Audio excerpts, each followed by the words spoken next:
It's a strangely satisfying experience to hear only the silence of sound, truly isolated with only your thoughts to keep you company.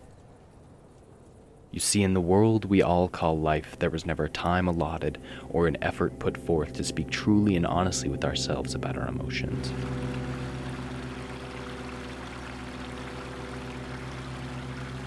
We live our lives on overdrive, making it far too easy to abandon our deepest thoughts. Many of us move through our days as if we were already dead, consumed by our past, entranced by technology, and terrified of our future. We have forgotten how to live in the present moment, the here and now. It is only deep in these mountains where I can live meaningfully without distractions. I venture out into the wild to get lost, only to find myself. The fact that I live amongst the mountains is a gift, a true blessing to journey into a land that is completely untouched by man. This world is natural, one of adventure, a place worthy of exploring. With a single mindful breath, I become aware of all that I hold dear in this world. The sun rises over distant peaks, the birds hover above mountain lakes, the frigid mountain streams race off glaciers. It's the subtle to the supreme.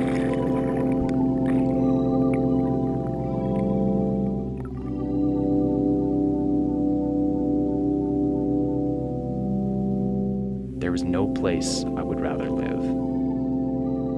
Gazing up into the night sky, my eyes shifting between millions of balls of fire, I'm reminded of how lucky I am to be here, witnessing such a sight. The conditions were just right for Earth to be able to harbor life in this vast, empty universe. To be simply aware of this fact brings me a great deal of joy. As hard as I try, no order of words seem to properly describe the way the natural world makes me feel. The cameras help me translate, interpret, and communicate my passion for the Montana backcountry. I want to capture these towering peaks the way I see it in my heart and feel it in my soul. I'm always looking to push the scope of my imagination, to be inspired. These steep, rocky hillsides have been a part of my upbringing and hopefully always will be. But as scenic as these mountains may be, they also demand respect. They are dangerous and test your limits at the most primal level. To be put in a situation where you know you have been bested is a very humbling experience.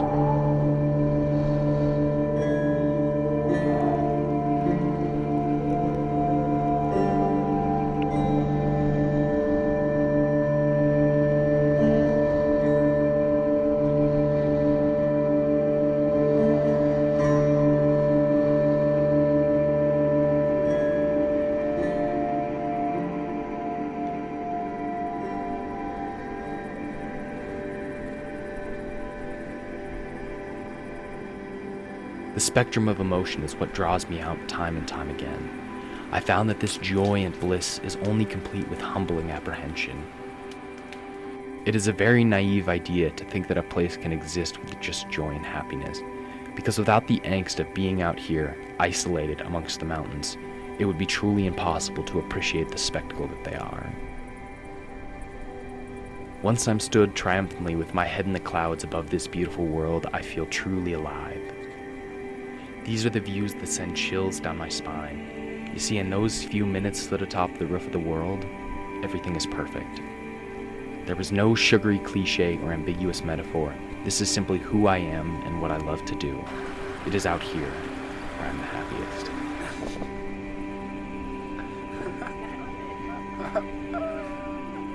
I hate it.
one shot, one opportunity to seize everything you ever wanted in one moment. Did you capture it? Just let it slip. Yo. His palms are sweaty, knees weak, arms are heavy. There's vomit on his sweater already. Mom's spaghetti, he's nervous, but on the surface he looks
Did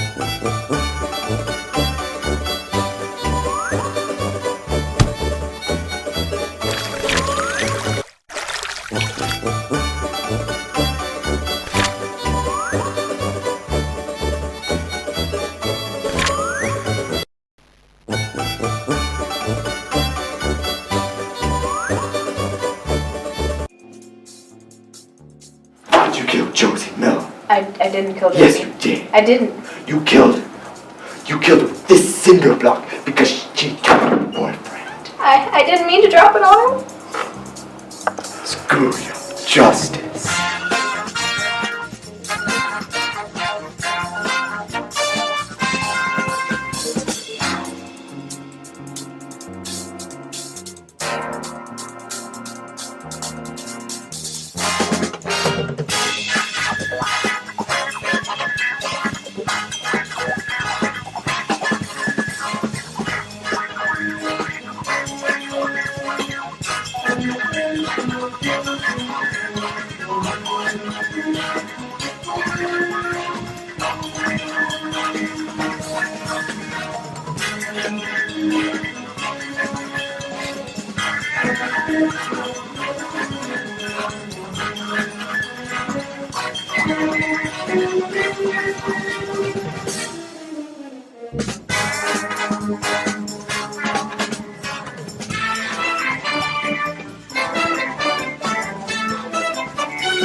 Maybe. How much? Maybe. How much? Maybe more, maybe a lot, or maybe a little. Just maybe.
Like a bullet train,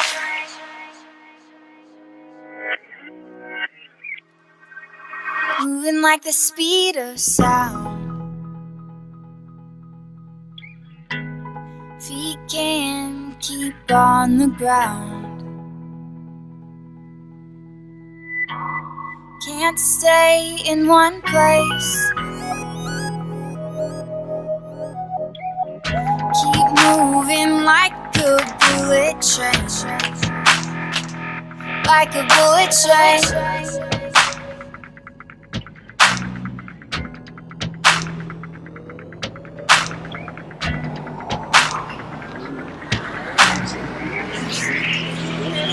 Moving like the speed of sound. We can keep on the ground. Can't stay in one place.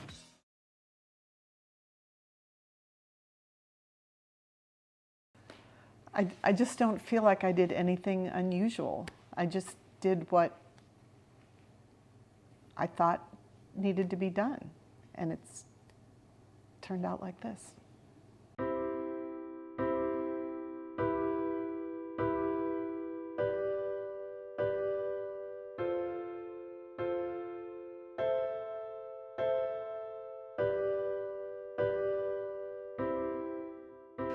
Well, since I've been working with Marcus in this class, and I work with him in a couple other classes, but not individually, I just loved his vacuums. I thought they were great. I thought the drawings are so detailed and intricate, and they are Hoover vacuums, so I just thought somebody at Hoover should see them and appreciate them for how wonderful they were. So I asked Marcus to just write a little letter, and I wrote a little cover letter and mailed it off to Hoover in hopes that maybe somebody would see it. A young man with autism in Montana drew us this picture. His name's Marcus. We thought it was great, and we wanted to do something really cool for Marcus in return. In the description below, you'll see a link to a PDF of Marcus's artwork. We'd love if you could print that out and just hang it somewhere cool. It can be your refrigerator, it can be your office cubicle, anywhere you think Marcus would really like to see his artwork hung.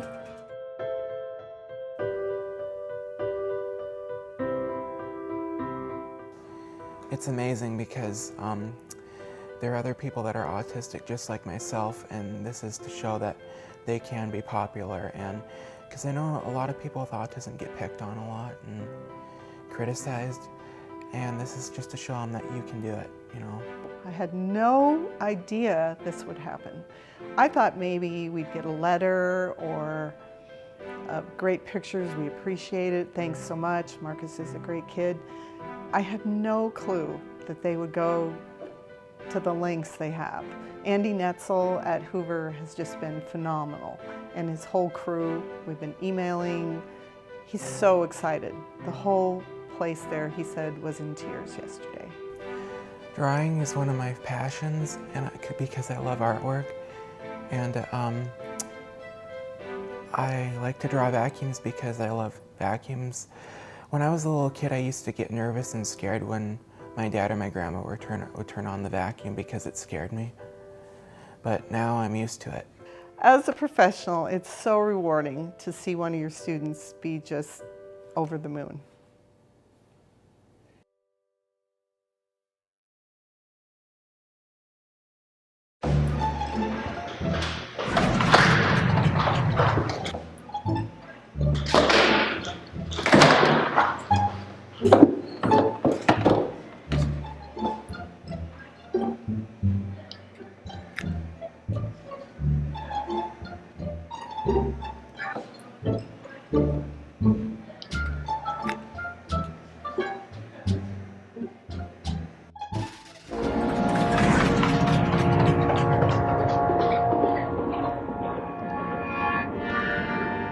We've been moved just outside the village walls. Tell the messenger. Tell him.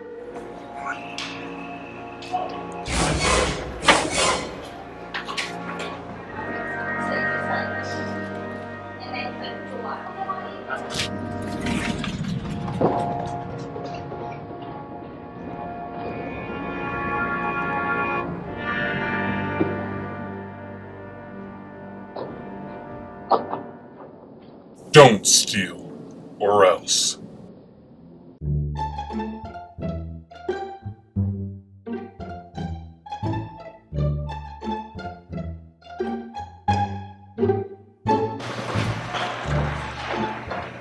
Okay, stop. That really hurt.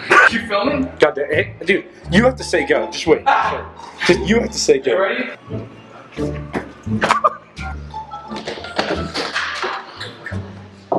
It's not coming out. We have to redo that.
The manhunt for a vicious serial killer may finally be over. Joseph Taven was discovered at the scene of a presumed murder earlier this evening. Taven is believed to be responsible for the murder of 23 hikers within the northern Rocky Mountain area. The only statement from him as of now is, "They were all zombies." They were all zombies. 1078.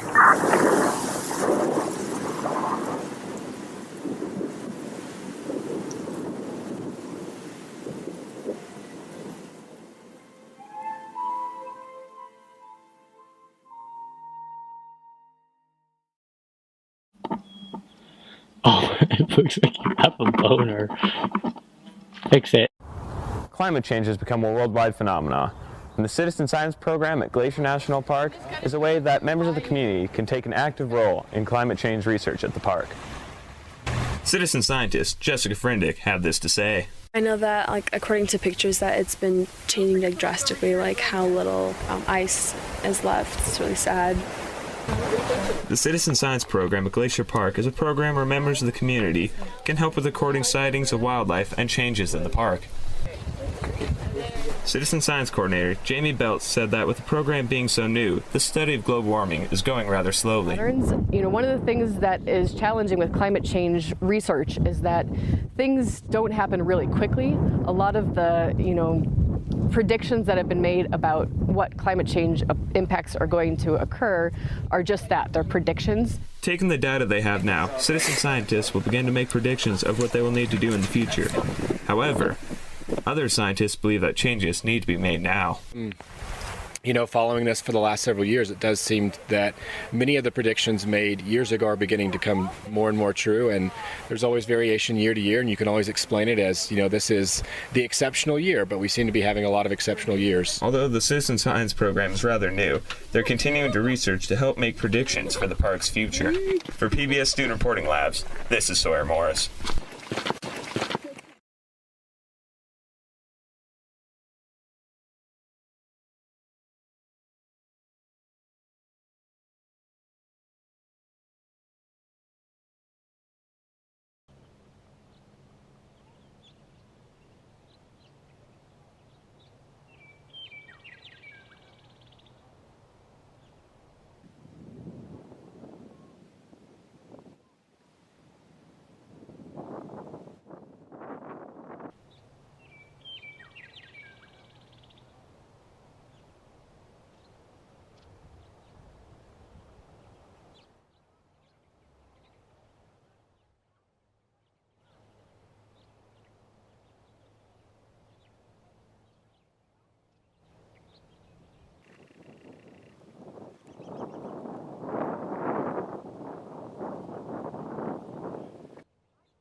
I got a paper cut.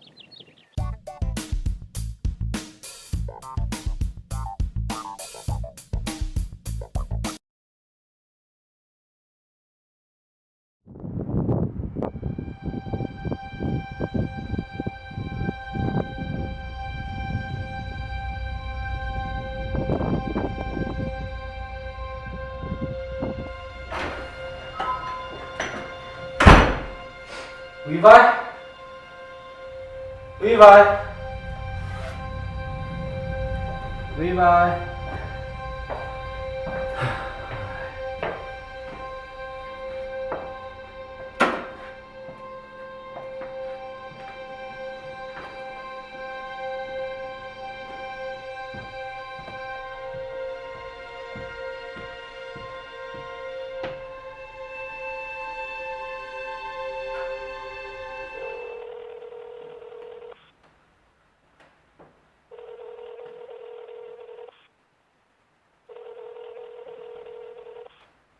Levi, sorry I missed your call. I'll call you back.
Alright, sorry I missed your call. I'll call you back. Bye.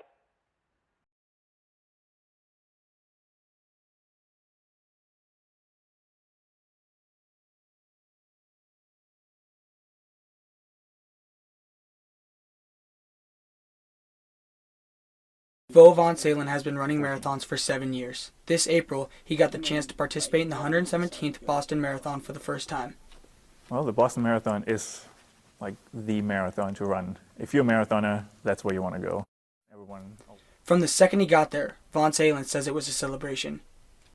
It was incredible. It was a party from arriving at the bus, the shuttle, where the athletes' village was. 2 hours before, 2.5 hours before, we were just hanging out there. However, on April 15th, as the race clock approached the 4-hour, 10-minute marker, the event took a turn for the worse. Spectators and runners alike were injured severely by 2 bombs that went off within 10 seconds of each other. Von Salen, having finished the race, was approximately 400 yards away from the scene. After the bomb went off, it got so quiet, eerily quiet, that you could have heard a pin drop, but only for about a second or two, and then... Immediately, people from around the community were trying to reach Von Salen and his wife, as well as other local runners to make sure they were safe. My wife's phone went... It beeped every few seconds, so she tried to inform people that we're okay, and just other running friends, and because we had so many texts and so many phone calls coming in. Included in these calls was Von Salen's friend from a running organization from Missoula, Anders Brooker, who got a flood of calls from people wondering if runners from Missoula were okay. As soon as I got off the first phone call, I called Vo, and it went to voicemail, and I told him to call me back when he could. I was able, we were... Once everyone knew they were unharmed physically, Von Salen and his wife made their way back to Missoula. Someone approached me, she said, I saw you in Minneapolis, but I really didn't want to bother you, but I need to say, I'm so glad that you're okay. She said, I don't know who you are, and you don't know me. I was like, oh my gosh, that is so nice. So people were really supportive, really nice. Shocked by the tragedy that took place at the Boston Marathon, the community of Missoula rushed to be a part of the fundraiser for the Boston Marathon victims.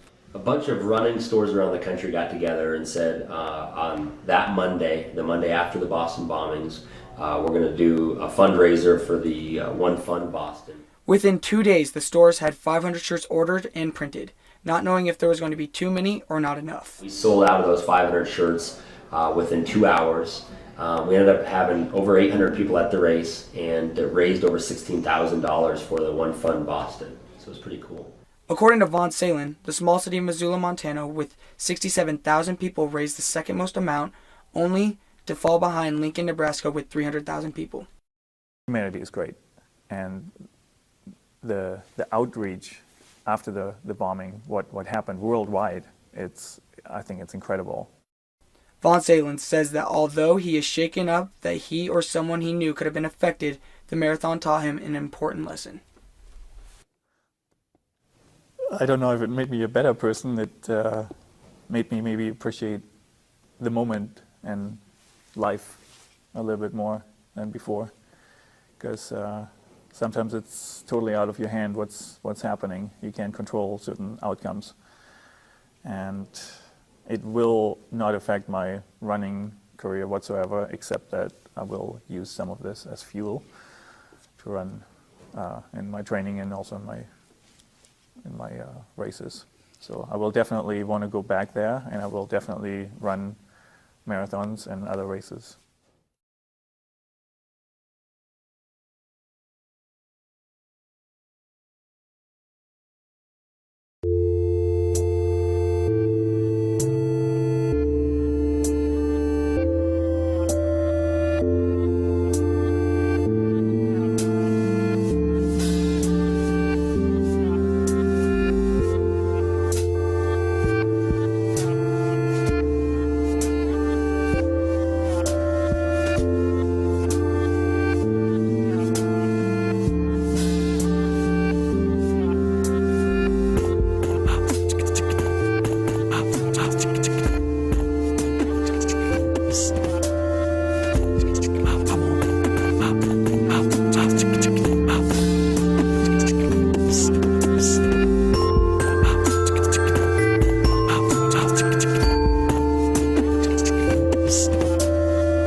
My name is Emma. I am a survivor living in the Upper Rock Creek of western Montana.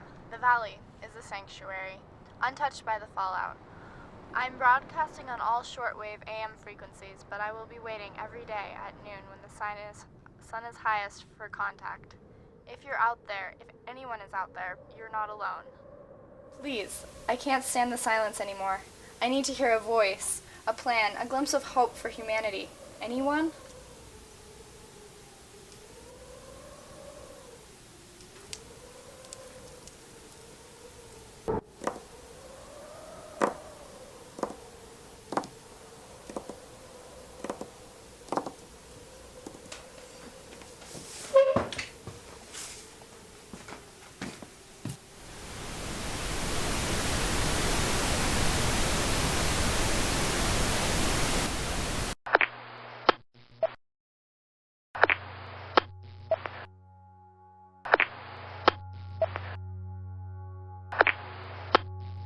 Click twice if you can hear me. Over.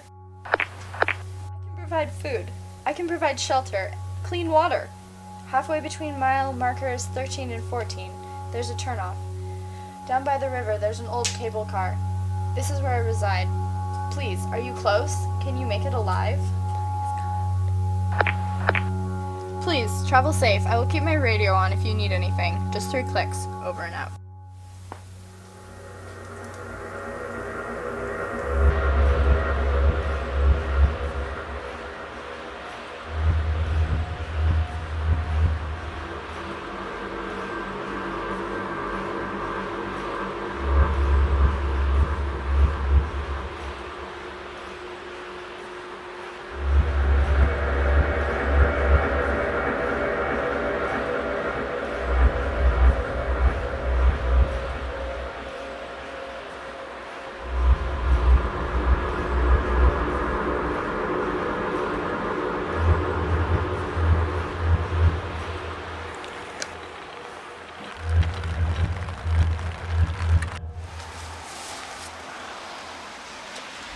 Safe without the mask?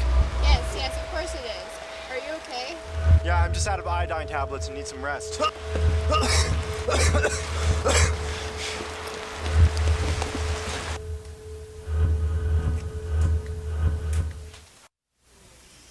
You never told me your name.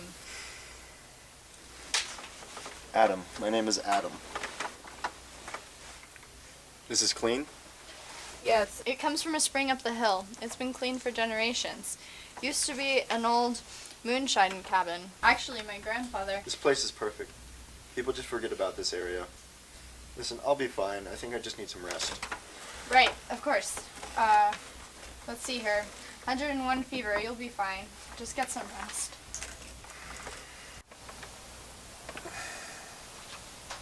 How are you feeling? Fine. I'm feeling fine.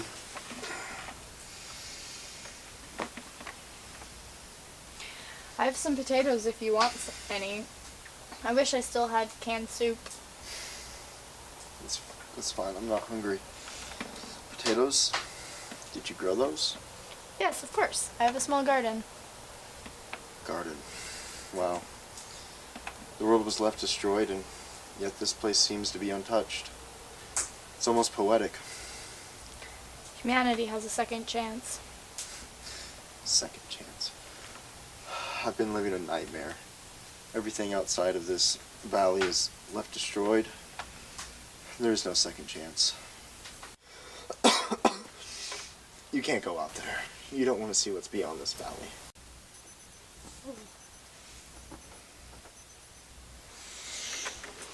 I'm feeling much better today. Lay back down. Your temperature is only 101. You're looking better too. How long have I been here? About 5 days. 5 days? You probably need something to eat. I finished cooking breakfast. Wait, I'll bring it to you. You still have a fever of 101. Do you know why this place remained a shelter from the radiation? Well, this is just speculation, but I believe this valley is a meteorological enclave. What is that? Well, basically it means that due to the shape of the valley, there's a constant inversion keeping the pollutants out. That's why this place has stayed so pristine. Okay, get some rest. There are things to be excited about, but for now, you just need to be healthy. Hey, wait. Can you grab my journal out of the front pocket of my backpack? I have to catch up on some writing. Sure. Great, thanks.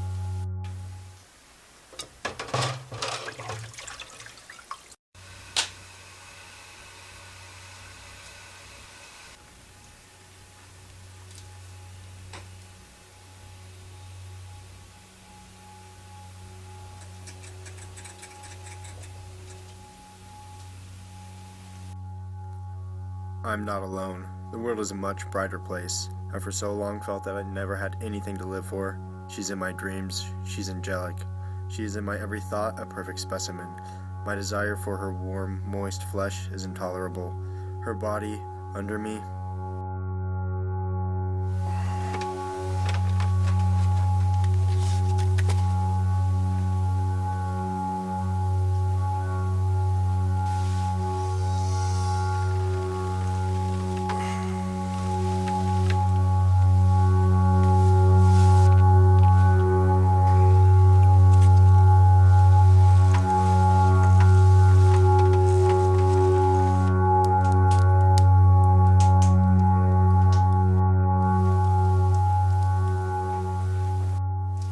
Oh, I see you're up.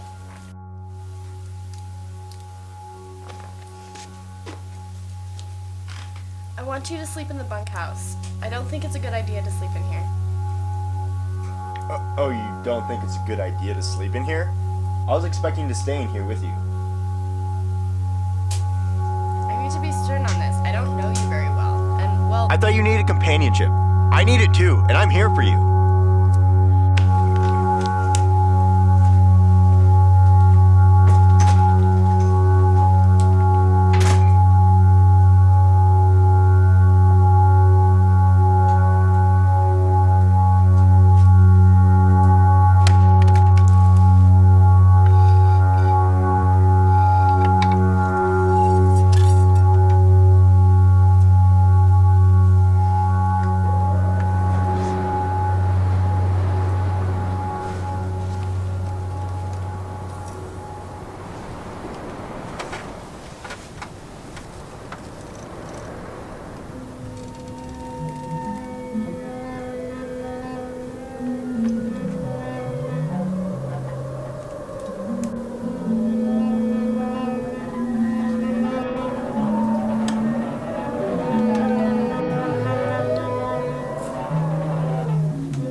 It's nice to see that you're awake.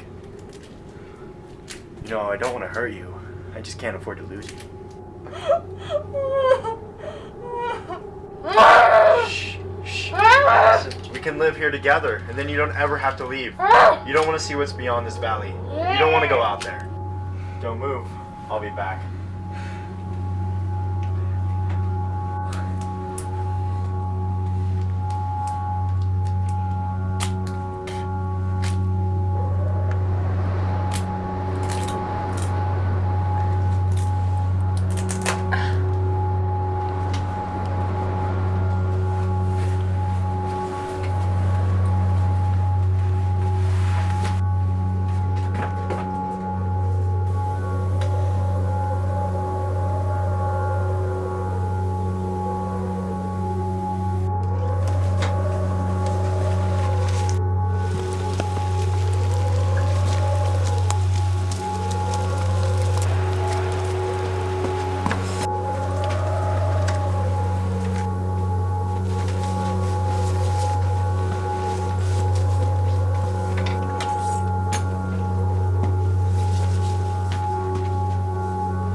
Hey guys, I got McDonald's.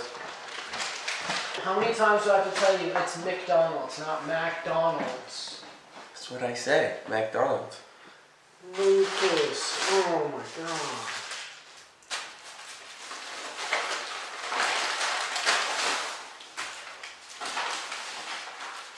Dude, where are my fries? I told you to order me fries. Did you not order fries?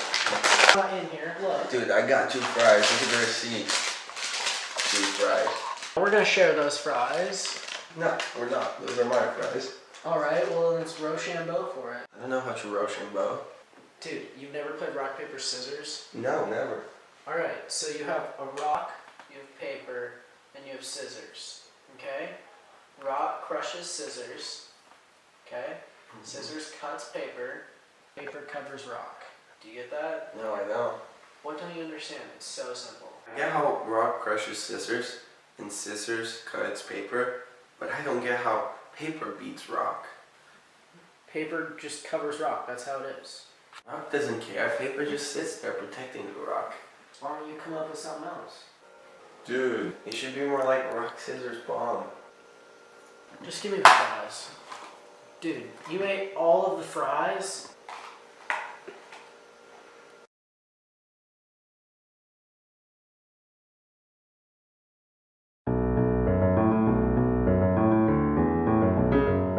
So Steve Bullock has been touring the skate to have discussions with high school students, parents, and teachers involved in dual credit programs. Last week he was at Hellgate talking to some of our students enrolled in the courses. Taking a dual credit course allows for high school students to earn college credit by taking a course in their normal everyday classroom with their peers, but also at a fraction of the cost that it would take to later on in college. What's the cost per credit now? It's right around $50. To enroll in a dual credit course, students must sign up in the spring and then follow up with a payment the next fall. Mr. Dohm believes this is a setback that limits the number of students who are coming into the program. So they have an early June, end of May deadline to get their first round of paperwork in. And then the next deadline comes in September when they have to start paying their money. And some kids just don't want to follow through and are not sure that they're able. Dr. Apostle, MCPS superintendent, agrees, stating, how important and how appropriate it should be to obtain dual credit. It should be a highly articulated system. We've been operating separately for many, many decades, and the time has come when we take a look at the bureaucracy and loosen it up and make it very easy for kids to go on and get dual credit. the governor wants to make these classes available to everyone because he believes if kids have access to these types of programs for cheap, it may encourage them to go on and pursue higher level learning later on. This has been Ian Frank with the Gate News Minute. Thanks for watching.